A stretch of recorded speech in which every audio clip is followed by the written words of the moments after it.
One of the purposes of tonight's meeting is to give a report back and a feedback from the convoy. When we appointed our next speaker as a worker for the PSC earlier this year, I don't think she realised we give her just quite such a simple task. I'd like to introduce Ruqayyah Collector, who is the PSC main organiser on the convoy. Ruqayyah.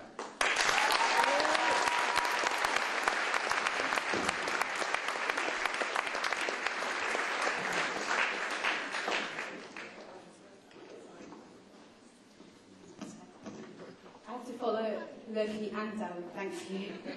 I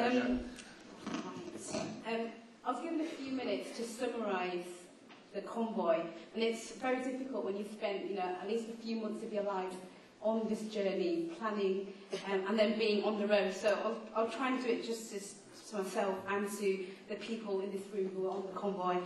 I think the purpose of the convoy, of course, was to deliver the aid, but nothing that we could have done would have been enough. The effect of the siege for over 3 years, that's denied the Palestinians the medicine, the aid, the paper in school, the basic necessities in life, the cement to build their lives. We would never have been able to deliver that. But what we could do with the convoy is to highlight the big prison that was Gaza and the effect of the siege, and that is exactly what we tried to do on the long journey to Gaza. In that respect, we had such, I know it sounds very cliche, but it was a completely unique experience for the people. I'm sure the people in the room who were on the journey could agree with me. We had people from all walks of life, from different sides of the whole, of the world, joining for one goal, was to go to Gaza and to break the siege. And we did that, with great difficulty.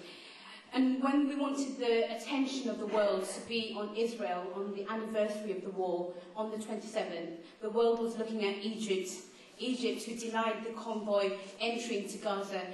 On Christmas Day we were protesting, there were people who were having hunger strikes to show the role that Egypt was playing in denying us the means to get into Gaza. And I'm sure people will know the struggle that we went through to get into Gaza. And when you're actually on the road, it's difficult to see what's happening in the rest of the world and to see the bigger picture. For us, when we were there, we were trying to get from A to B. But, we eventually did get into Gaza, and it was, reflecting back on it, it's a massive, massive achievement that we, out of hundreds and thousands of people who do try and go into Gaza, as Anna said, we were allowed to get there. 10 days late, but we eventually got there. And on our journey, travelling through the different countries, the amount of support that we got was tremendous.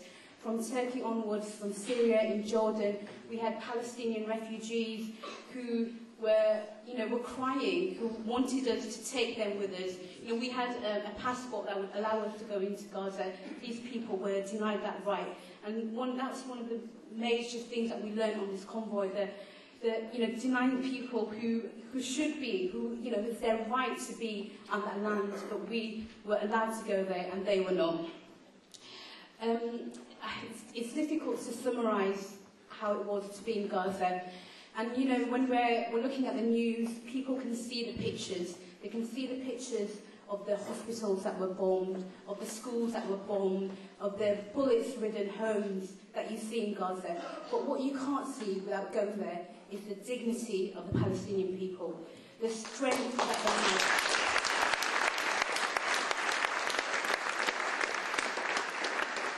Their level of resilience, they treated us like we were heroes, but yet they were the real heroes. The suffering that they go through, they didn't show it to us, and you can't leave Gaza but you'll be infected by that and be inspired by that fear, that resistance that they have. And the biggest achievement leaving Gaza is that there are over 500 people who made that journey, who went into Gaza and who are spread around the world, who will be advocates for the Palestinian cause for the rest of their lives. Thank you.